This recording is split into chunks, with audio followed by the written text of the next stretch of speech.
In this video, you're going to learn how to identify and trade market structure. More specifically, you'll learn exactly how to identify swing structure and a change of character, also known as fractal structure, in order to take trades on any single time frame, all the way from the daily to the 1 hour. I'll be doing a trade breakdown on GPUSD using multiple time frames, which explains exactly how I trade market structure on a daily basis in order to achieve these results. Now, without further ado, let's dive straight in. Now, today we're going to be analyzing this piece of price action right over here. Now, before I dive into that, let's go into the theory of market structure. And when it comes down to market structure, there are, like I said, two different forms. One, we have the overall swing structure, which is known as the outer structure, the outer layer of the onion, where we have a high, we have a lower low, we have a lower high, and we have a lower low. And the overall aim of the game here when trading market structure is to simply said, identify your overall impulse that you have in towards the downside, then wait for a retracement to happen, and then again, enter a position on that overall retracement, then trade the next impulse in towards the downside. Now,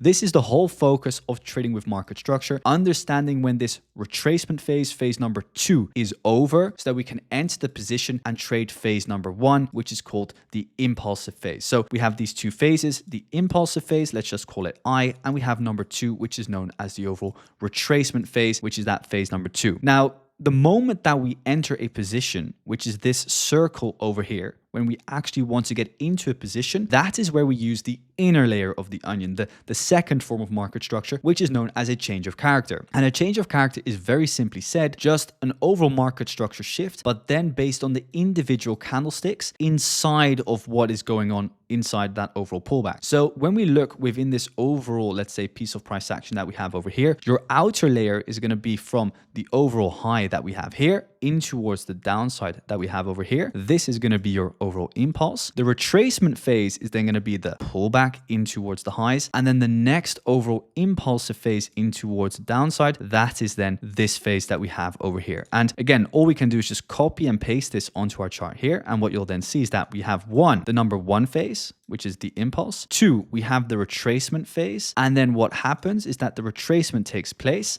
until we see the market structure shift happen in towards the downside. And what that exactly looks like, I'm going to be explaining in full detail right now. And the goal again is to trade that phase number 1 in towards the downside, but then actually understanding when you enter, that's again what we use the overall second form of market structure for, the change of character. So let's clean up the charts a bit and let's start nice and fresh here on this beautiful piece of price action that we have on GPUSD and show you guys exactly how we enter trades and identify market structure. Now, like I just said, this here is the overall impulse, and we're going to mark out the overall swing high here, and we're going to mark out the overall swing low right over here. And this is always the first thing that you want to do, and I call it confluence point number 1. It's the market structure. Now, when we go into confluence point number 2, I like to draw in the so-called premium versus discount tool. Now, the premium versus discount tool is nothing more, nothing less than a Fibonacci retracement, where I mark out the 0, the 0.5, and the 1 fib.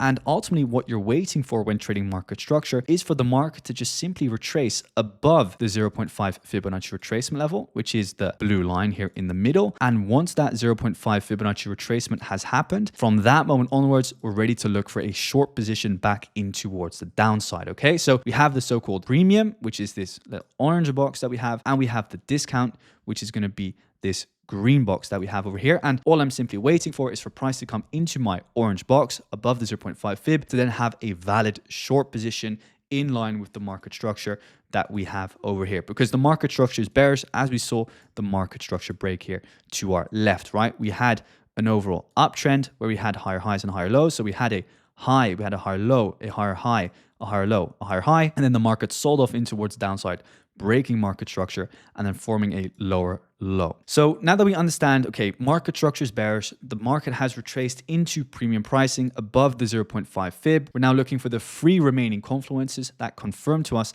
that we're ready to sell off in towards downside. Now, confluence point number 3 is liquidity, and liquidity can be identified by looking within the overall impulse in towards the downside for little bumps in the road. And these little bumps in the road are just simply said small pullbacks within the overall impulse.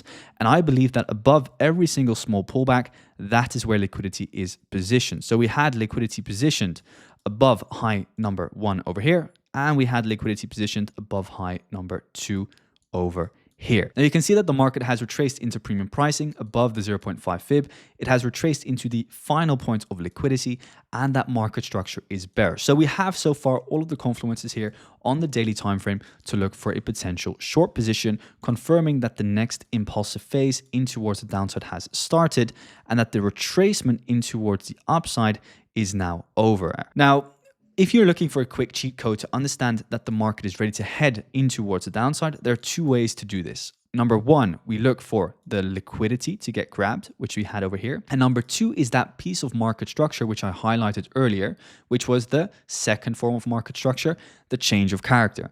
Now, a change of character is, like I said, a shift in market structure based on individual candlesticks. And if you want to understand what a change of character looks like, you need to zoom in to the individual candlesticks. And what we have here is, for example, a low right over here. And this is the low that breaks the high. So this is your first change of character, your bullish change of character. Now, what happens is that we see here a retracement happening, and this is straight away your change of character pullback. So we see the pullback happening. And now what's going to happen is that we break the high again in towards the upside. And that now means that my fractal low is going to be the most recent low that broke the high. That is going to be the low of this bullish candlestick. Now, a lot of traders make the mistake by marking this out here as their overall fractal low. But for you to identify the fractal low, you always need to look at the most recent low that broke a high. Therefore, this here is going to be my overall fractal low. Now, what we're waiting for, simply said, is for the liquidity to get taken and for that change of character to happen. Now, what happens here is, okay, we take the overall liquidity. This here is still my fractal low. And what I'm waiting for is a structural shift to happen, which now occurs. This now means that based on the daily time frame, we are now ready to sell off in towards the downside as we formed our final piece of confluence, which is the overall supply zone, the change of character. We've gotten the change of character in towards the downside, making now the overall swing structure align with the overall fractal structure, which I just explained here. So we can combine the two to now take these kind of trades. So what we then see happening is the market retraces, and based on just purely trading the daily on one single time frame, this is now a very valid position to take in towards the new lower low, as we're now trading with overall market structure, right? We have the swing down, the retracement, and we're now waiting for the next swing in towards the downside. And that fractal structure, that is the confirmation that, again, that pullback is now over and we can now take that sell in towards the downside. But again, a lot of us are interested in also understanding how we can capitalize on the lower time frame. So what I like to do is go to the 4-hour time frame. And on the 4-hour time frame, we actually just very simply said, apply the exact same confluences, because I understand that the daily is in its impulsive phase, right? We're understanding that the daily is ready to impulse and create a new lower low.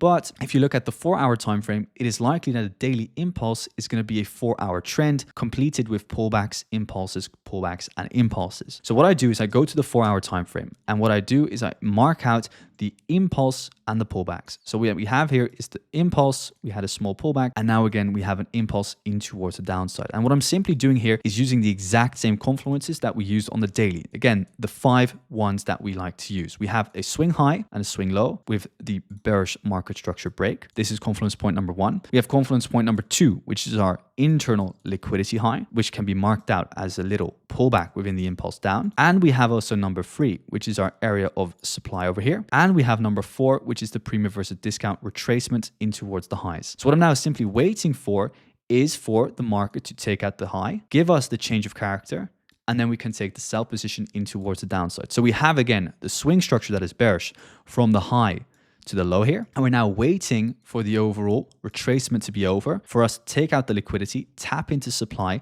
and see the change of character to confirm that we want to sell off in towards the downside here. So what happens is that the market then pushes in towards the highs. As you can see here, it's taking out the liquidity. What this now means is that we have a fractal low, change of character low here, on the most recent low that broke the overall high here. Let me just remove the liquidity high here. So what we have here is the fractal high being broken, and that now means that this here is the fractal low. So what I'm now ultimately just waiting for is a break of the fractal low, and then to take the overall sell position. Now, a lot of traders make the mistake just entering on top of a supply zone, but there's often not a lot of confirmation to take that sell.